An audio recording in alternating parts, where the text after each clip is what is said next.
Last thing, let's move over. Last basketball topic we'll talk today, the Clippers.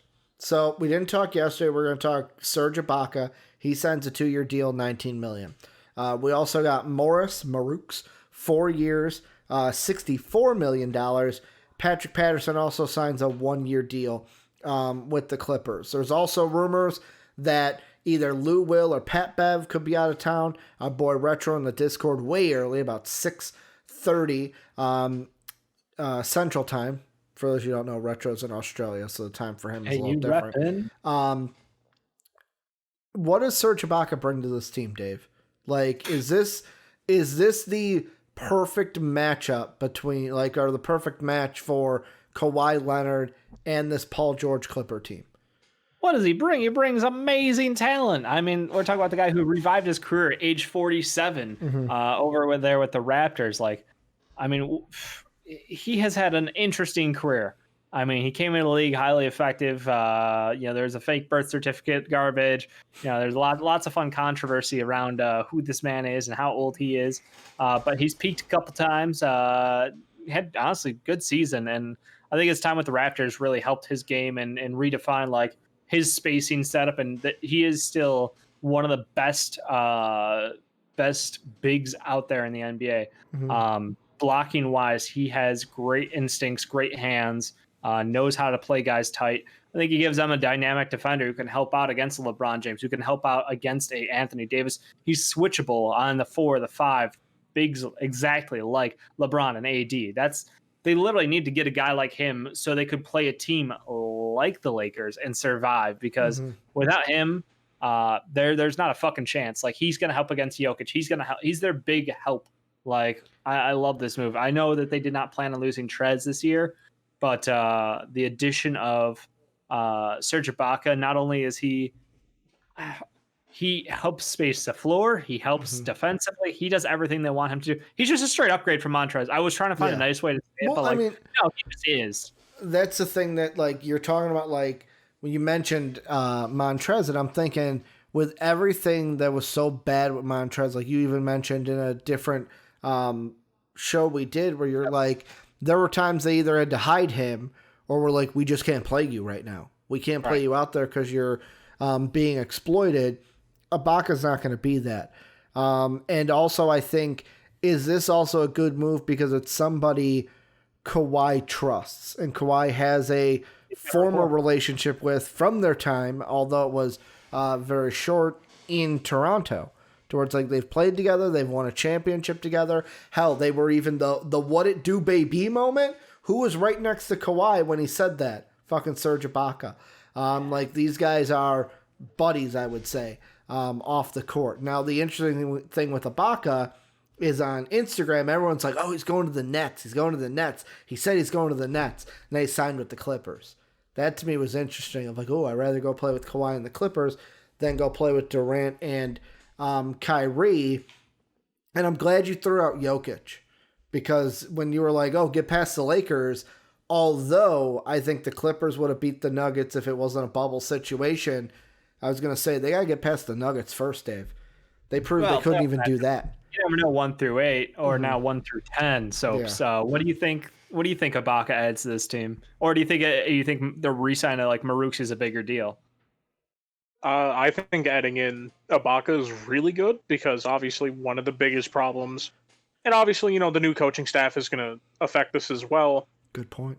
You no longer have to hide your big man. You don't have to be like, ooh, who do we have guard Jokic? Because I really don't want Trez doing that. Like, that's, I think, the biggest thing with it as well, of the fact that you have someone who's like, okay, I'll guard Jokic. Granted, is he going to lock him down? Maybe not. Who knows? Time will tell. Yep. Time may tell us he won't. Time may tell us that he'll shut Jokic out. Yeah. It's one of those things that I think, obviously, Marukes Morris is, incredibly valuable to this team. I just think Ibaka is so much more impactful, because remind me if I'm wrong with this. Did they re-sign, or is Zubac still on the team? Yes, he is. I was going to bring him up, actually. Yeah, he's on the team. Yeah. So it's you now have two centers that, like, granted, am I going to trust Zubac to like stop like Anthony Davis? Maybe not. But someone that like I don't feel like, ooh, how do I plan my defense around hiding him? It's more of a, okay, how do I help him while he's trying to stop him? Because now I think it's one of those things that you don't have to worry about hiding as many people. Because for instance, when Lou Will and Trez were on the court, you don't have enough players to hide two players. Mm-hmm. Like that's just what it is. And now I think moving on from one of them, obviously, I fully agree with Dave. I think this is an upgrade. Granted, is Ibaka as good of an offensive player? No. But once again, you don't need basically not supernovas of offense, but like you don't need two only offensive people on your team. I think it's now you can run interesting lineups of like, do you have a more like offensive oriented bench, but then also run Ibaka with them to where they kind of have the, okay, we'll filter them into the paint into Ibaka. Is Ibaka as good of a defender as he used to be? Debatable. Probably not. Very good. But I mean, you bring up a great call there as far as like the balance on that team with the offense and defense and the lineup configurations, because like they could go jumbo if they're playing a team like the Lakers or like the Nuggets who want to run out with bigs. Say next year that the Nuggets get all wild and crazy and MPJ's out there at the 3 or something. They can run a lineup of like Pat Bev, Paul George, Kawhi Leonard, Marooks, and Serge Ibaka, and like just be like, yeah, fucking, we're wing heaven right now. So try and keep up. We've got a bunch of versatile defenders who can match up anywhere across the board. Like they've got dirty stuff there. And I think, again, like your boy Luke Kennard helping out this team on the bench, being that secondary ball handler that we know he can be. Every year he's gotten better as a facilitator. And I think that that'd be really good for them, because that's something that, again, we talk about the shooting of Luke Kennard a lot, but what the upgrade basically is over why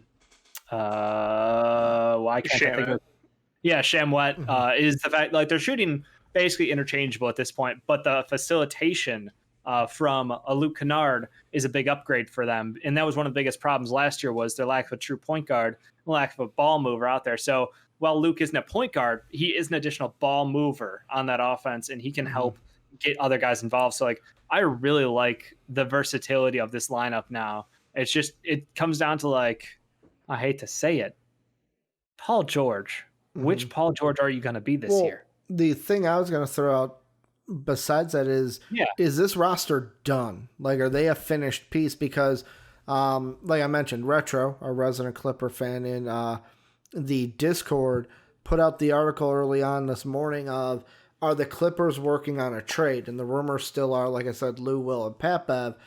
And like Retro said, like some rumors are for Rozier or Dinwiddie.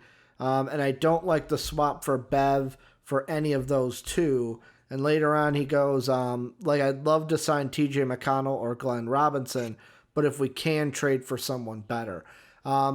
Should the Clippers be looking to move Lou Will or Pat Bev for like a Dinwiddie, for like a Scary Terry? Or should they just say, no, we can keep both of those and we don't have to go ahead and make that move? I mean, depends. Are you getting Devontae Graham with it to make Scary Terry look good? That's actually a great call. No, they'll call Boston up and get Kemba. You don't want Kemba. No, you don't want Kemba. Although, could you imagine how hateable this team would be with Kemba and Marooks on the same team? Like, that's a... The whole city of LA would just become the most hated place in the world of the NBA. You got the LeBron haters hate you, New Orleans hate you on one side. It's too much hate. Too much hate. But Soapy, you were saying. Yeah. But yeah, no, I could see him going for another person as well, because remind me who their bench point guard is? Their bench point guard is it's either Pat Bev, Lou Will, or Reggie Jackson. Depending on who's starting. Pat Bev's starting, so it's Reggie Jackson. You already know my feelings on Reggie, so I'm not even going to get into that whole can of worms. Mm-hmm. I think adding someone who could also defend as well, because obviously, as much as I love Luke Kennard, he ain't the best defender. Nope. It's one of those things where kind of maybe not like an insane two-way point guard, a guy who can at least facilitate enough to get people involved. Like, they don't have to be like an offensive weapon, because that's what Luke Kennard's there for. Mm-hmm. I'm just saying a lot of people are going to start falling in love with Luke Kennard. Like, obviously, he gets all the shit about being drafted before Donovan Mitchell, but I'm just saying Luke Kennard would have been a 20-point-per-game scorer if he didn't get hurt. Let's be honest here. He was on a bad team. He was on pace. Luke Kennard makes his own fucking offense. All right, let's put some respect on the man. But I think being able to get someone who can facilitate that bench unit, I think is going to be incredibly important. Like, obviously, if you want to just have Reggie be your backup point guard, he already has a connection with with Luke Kennard. Obviously, I'm just going to point out he also plays Luke Kennard plays with Reggie. I'm just saying, potentially move Reggie, but I think getting someone who can facilitate an offense and have that, at least your bench be comparable enough to, like, okay, your bench doesn't have to outscore people, but more or less like keep the lead that we get with our first unit. Yeah. I think that's the main thing that should be focused on. But also at the same time, does Luke Kennard start for this team? No, I don't think so. No, I don't think so. Who knows? What? I think maybe I think you're a perfect second unit guy, because defensively, like you said, you don't have like him against the second unit. You're not gonna get the same amount of blow by and switches on him to get exploited. Like, I think he's on a better pace. Like, him and Lou Will as a scoring tandem in the second unit would be really nice.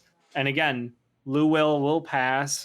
Kennard can pass well off ball, like as a secondary guy. So, like, I mean, obviously you're gonna have some defensive concerns, but again, the damage is kind of mitigated by being in that second unit, you would think. Or they could do like I said, the fun rotational stuff where like you can kind of mix and match with a lot of these guys. Yeah. Also, Soapy, it doesn't also help. So Donovan Mitchell was drafted 1 spot after Luke Kennard. Do you know who was drafted 2 spots after Luke Kennard? 1 spot behind Donovan Mitchell. Why do I feel like there's going to be another actual good player? He is already a player who has been selected to at least 1 All-Star game, and we talked about him on the show already. Oh, yeah, Bam Adebayo. So right now, Luke Kennard. Not saying it was a bad pick for the Pistons. And he's gotten better every year. Better every single year. He scuffed Tyler Hero, just like Dave said. Yep. Dude, who knows? He could be... Yeah, dude, he could be this team's J.J. Redick. They basically brought J.J. Redick back. Let's be honest. Who would you rather have, Markelle Fultz or Luke Kennard? There's also that question in that draft, too. Because Markelle Fultz isn't even... was left his initial team way before Luke Kennard did. Markelle Fultz. So, I'm trying to think if I have any more questions with this. Do you guys have anything that we didn't hit with the Clippers? No, I mean, I guess my final question, if I do have one, is kind of like, with the additions they've made, I agree that I don't think this team is done. I think they will look to continue to improve. I was trying to find guards who might be available this season via trade, who would help them defensively. Some veteran guys out there, maybe like an Ish Smith, who could be a good addition to this team, depending on where Cassius also has connection to Luke Kennard. I'm just saying. They do have a rapport. I would love to see what happens there, but I think they've got some good options out there. I was surprised they weren't in the running for DeLon Wright, but again, he wanted a little bit more money, so like understandable. Yeah. But yeah, I think they were really in on Rondo, and the fact that Rondo went to Atlanta fucked with them. Yeah, Rondo's a perfect fit, unfortunately, for them. But where do you think this team, like, if we're just, I know we're not officially power ranking until next week, but in your early thoughts, like, these additions, where just kind of put the Clippers at in your mind? Are they like that elite 1, 2, 3 in the West, or are they in that middle pack of the 3 through 6? I think it's, or are they at the bottom? No, I think they're 6 through 8 range. They're 2 through 4. Or I'm sorry, they're 3 through 5. Only because Lakers and Blazers are locked top 1, 2 for me. I locked the Blazers in yesterday, Dave, so I got to keep that going. Yeah, there's still a team that's going to fight at the top of the West. It's just, for me, come playoff time, that's when the question's on the table. What do you think, Soaps? Yeah, I think they could also be a top team in the West once again. I think it does all come back down to, is Paul George going to actually play like a good basketball player again? Obviously, everyone made the joke about Pandemic P, but it's one of those things that I think it's I honestly think this team's entire success hinges on, can Paul George actually play good when he's needed to?